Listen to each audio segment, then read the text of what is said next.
pagka may ganito, meron na kaming standard operating procedure na sinusundan na lang natin. Of course, the main element here is we are monitoring kung ano ba talaga ang weather situation.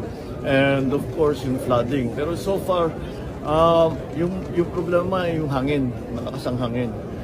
But unfortunately, pag tinitignan natin yung mga forecast, baka mas lalakas pa bukas dito sa Manila bago aakyat at tatawid ng Cagayan bago mag-head ng north. So we are watching it.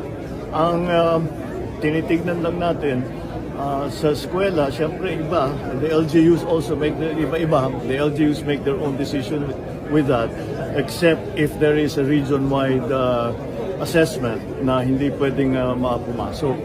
Sa trabaho naman, ang tinitignan lang